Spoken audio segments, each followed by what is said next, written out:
میں اب تقریب کے آخر میں اس تقریب کے صدر گرامی قدر نہایت ہی ممتاز دانش اور فکشن رائٹر جناب محمد امین شاہد صاحب کی خدمت میں گزارش کرتا ہوں.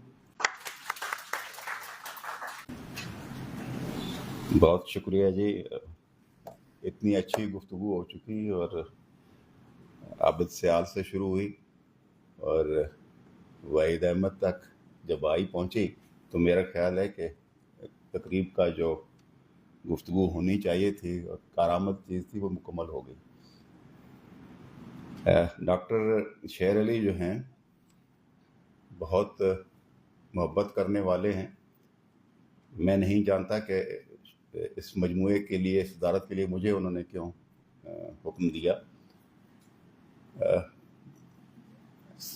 شہاب صفدر سے میں ڈیرے نہیں گیا.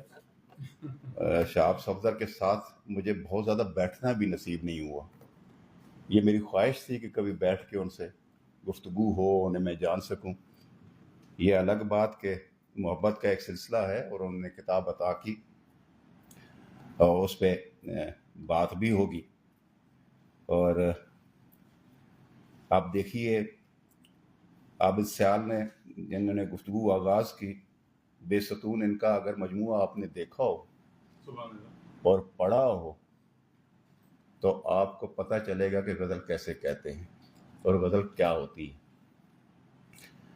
بہت عمدہ شاعر بھی ہیں اور سخن فہم بھی ہیں. اور پھر آج کل آپ دیکھتے ہیں کہ بہت سارے تیکھے سوالات یہ لے کے آتے ہیں اور لوگوں کو بولنے پہ مجبور کرتے ہیں. تو عابد سیال نے ایک شعر کہا ہے کہ کفِ خزاں پہ کھلا میں اس اعتبار کے ساتھ کہ ہر نمو کا تعلق نہیں بہار کے ساتھ. کیسا عمدہ شعر ہے، آپ یہ دیکھیے. سعید اختر ملک جو ہیں وہ ہمارے بہت پیارے دوست ہیں. آپ نے دیکھا کہ وہ تھوڑا سا کہتے ہیں کہ میں شاعری جو ہے ان کے دوستوں کی وجہ سے میں شاعری کی طرف آیا ہوں. چلیں یہ بھی اچھا راستہ ہے شاعری کی طرف آنے کا.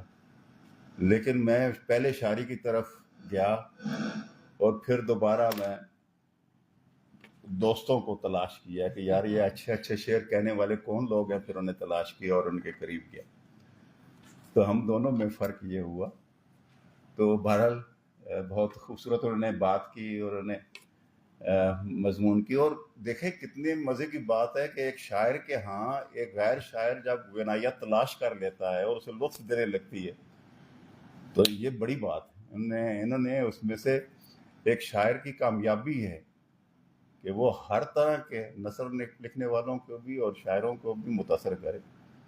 تو انہوں نے اس میں غنائیت تلاش کی ہے اور انہوں نے کہا کہ مجھے ایسے شعر بہت پسند ہیں جن میں غنائیت موجود ہے.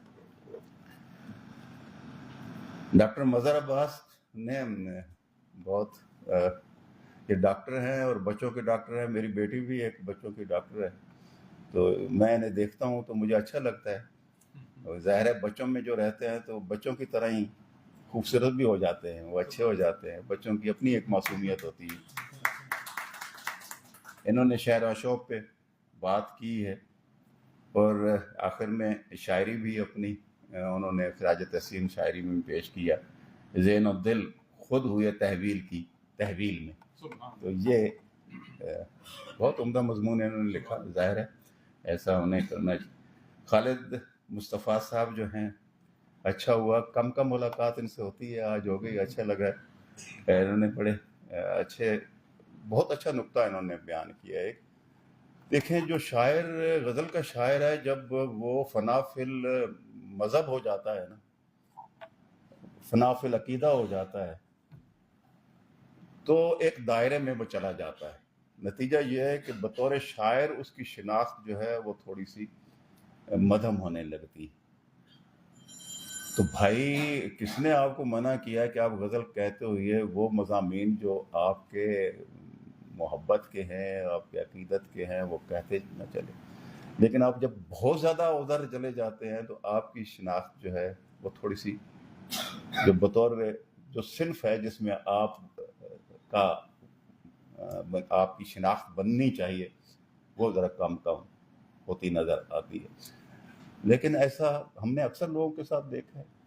پھر ان کا ذکر کم ہونے لگتا. ہمارے ناقدین پھر ادھر نہیں دیکھتے. وہ پھر سب سے پہلے ان کی بات دوسری شناخت جو ہے وہ مذہبی ان کی شناخت جو ہے یا کوئی انہوں نے قومی شاعر کی شناخت ہے اس کی طرف پھر جائیں گے. وہ جو شاعری کی شناخت ہے ان کی اس کی طرف وہ نہیں جاتے. آپ نے بالکل درست توجہ دی ہے اور یہ بھی مطالبہ بھی آپ کا درست ہے ان کا کہ اتنی اچھی غزل کہنے والا آدمی کو بہت زیادہ غزل کہنی چاہیے اور وہ ہمیں غزل کے حوالے سے اپنی شناخت ان کی مستحکم ہونی چاہیے. اور میرا خیال ہے وہ ایسے شاعر ہیں جن کی طرف ہماری توجہ ہے اور مسلسل ہم جب بھی وہ غزل کہتے ہیں ہم انہیں پڑھتے ہیں اور ہمیں اچھا لگتا ہے.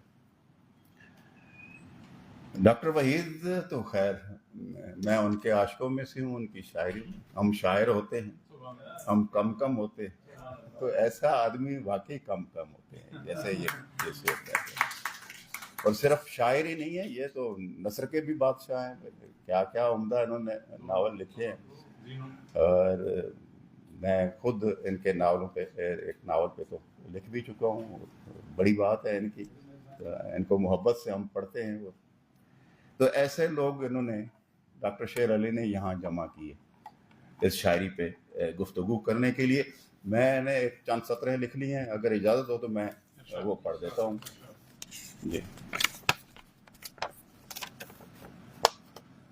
تحویل آئینہ سا حال مطابق اس کا عنوان. شہاب صفدر ایسے شاعر ہیں جنہوں نے ادبی مراکز سے دور رہ کر بھی ادبی دنیا کی توجہ اپنی جانب کھینچی ہے.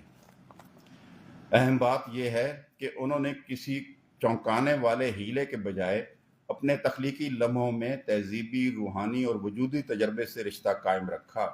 ان کا تازہ مجموعہ تحویل پڑھتے ہوئے محسوس ہوتا ہے کہ انہوں نے اپنی ذات، اپنی مٹی، اپنی تاریخ اور اپنے عہد کے کرب کو نہایت دل نشیں انداز میں مصرع سمویا ہے. یوں قاری ایک داخلی سفر پر نکل کھڑا ہوتا ہے. شہاب صفدر کا تعلق ڈیرہ اسماعیل خان سے ہے. اگرچہ میں وہاں جا نہ سکا مگر اس شہر کا ذکر دوستوں کی گفتگو اور تحریروں میں اس قدر محبت اور تسلسل سے آیا ہے کہ اس کے کئی مناظر ذہن میں نقش ہو گئے ہیں. تحویل کی قرت نے ان نقشوں کو اور بھی واضح کر دیا ہے اور یوں اس شہر کا تہذیبی اور تاریخی وجود ایک زندہ تجربے کی صورت سامنے آتا ہے. شہاب صفدر غزل کی تہذیب کو گہرائی سے سمجھتے ہیں. وہ محض چونکانے کے لیے شعر نہیں کہتے بلکہ اسے اپنے وجود کا مسئلہ بناتے ہیں. لہریں لیتی پیاس سے تحویل تک کے سفر میں انہوں نے خلوص اور کرینے کے ساتھ اپنے تخلیقی عمل کو برتا ہے. ان کی شاعری میں اپنی مٹی سے کشید کی ہوئی خوشبو نمایاں ہے جو انہیں ایک الگ شناخت عطا کرتی ہے، جس کی طرف ڈاکٹر وحید احمد نے بھی اشارہ فرمایا. ان کے ہاں کوئے قصور، پری نگر، شہر گلفام، توپو والا چوک، کوٹلا جام، لہراتی چاندنی والا بکھر، چمکتی ریت اور کھجوروں کے جھنڈ جیسے مناظر بھی ہیں اور شہر اشوک کے وہ کربناک ستارے بھی جن میں کربلا کی لہو لہو تصویریں حال کے تجربے سے جڑ جاتی ہیں. ان کی نظموں، غزلوں، رباعیات اور شعر اشوب میں ان کا ذاتی اور اجتماعی وجود پوری شدت اور کیفیت کے ساتھ موجود ہے. ڈیرہ اسماعیل خان کی فضا، اس کے رشتے، اس کی ثقافت اور اس کے دکھ سکھ ان کے کلام میں سمٹ آئے ہیں. 30 ستمبر 1988 اور 19 اگست 2008 جیسے سانحات ان کے ہاں محض واقعات نہیں رہتے بلکہ زندہ انسانی تجربے میں ڈھل جاتے ہیں. یہی وجہ ہے کہ ان کی شاعری میں آئینے میں خوف، جبر اور بے یقینی کی فضا جھلکتی رہتی ہے. ڈیرہ کے خطے میں صوفی روایت، مقامی ثقافت اور بین المذاہب ہم آہنگی ایک ساتھ موجود ہے. شاہ محمد عیسیٰ گندھرپوری کی روحانی روایت اور کیول رام کی سمادھی کی ثقافتی جھلک اس فضا کا حصہ ہے. شہاب صفدر کی شاعری بھی اسی مشترکہ تہذیب کی آئینہ دار ہے. تحویل کا عنوان خود ایک گہرا مفہوم رکھتا ہے: تبدیلی، انتقال اور ایک کیفیت سے دوسری کیفیت میں ڈھلنا. اس مجموعے میں یہ تحویل کئی سطحوں پر جلوہ گر ہے: ذات سے کائنات تک، یاد سے خواب تک اور دکھ سے جمال تک کا سفر. شہاب کے ہاں خواب، یاد، درد اور شعور ایک دوسرے میں تحلیل ہوتے نظر آتے ہیں. ان کی شاعری میں اہل بیت سے محبت، تصوف اور روحانیت نمایاں عناصر ہیں. حضرت علی کرم اللہ وجہہ سے عقیدت اور کربلا کی علامتیں ان کے کلام میں محض مذہبی اظہار نہیں بلکہ ایک اخلاقی اور روحانی قوت کے طور پر سامنے آتے ہیں جو انسان کو دنیاوی حرص سے بلند کرتے ہیں۔ شہاب صفدر کی زبان سادہ مگر معنی خیز ہے، استعارے تازہ اور جاندار ہیں، اور روایت و جدت کا حسین امتزاج ان کے کلام کو تازگی بخشتا ہے۔ ان کے ہاں تصنع کی بجائے سچائی کی حرارت ہے اور فکری معنویت کا گہرا احساس موجود ہے، اور اس مجموعے میں جو کچھ ہے ان کا اپنا ہے۔ یہی مطالبہ ان کا اپنے معاصرین سے بھی رہا ہے، کیوں ان کی لفظیات دوہرا رہا شہاب، اپنا اسیر غالب و اقبال کچھ تو کہہ۔ مجموعی طور پر تحویل ایک ایسا شعری مجموعہ ہے جو اپنی مٹی اور تہذیب کی خوشبو لیے ہوئے ہے۔ اس میں عقیدت، روحانیت، عہد حاضر کے کرب کی سچی تصویریں ایک ساتھ جلوہ گر ہیں۔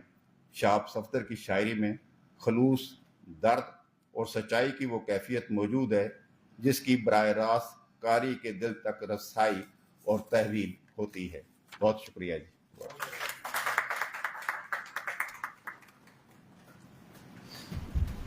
کیا کہنے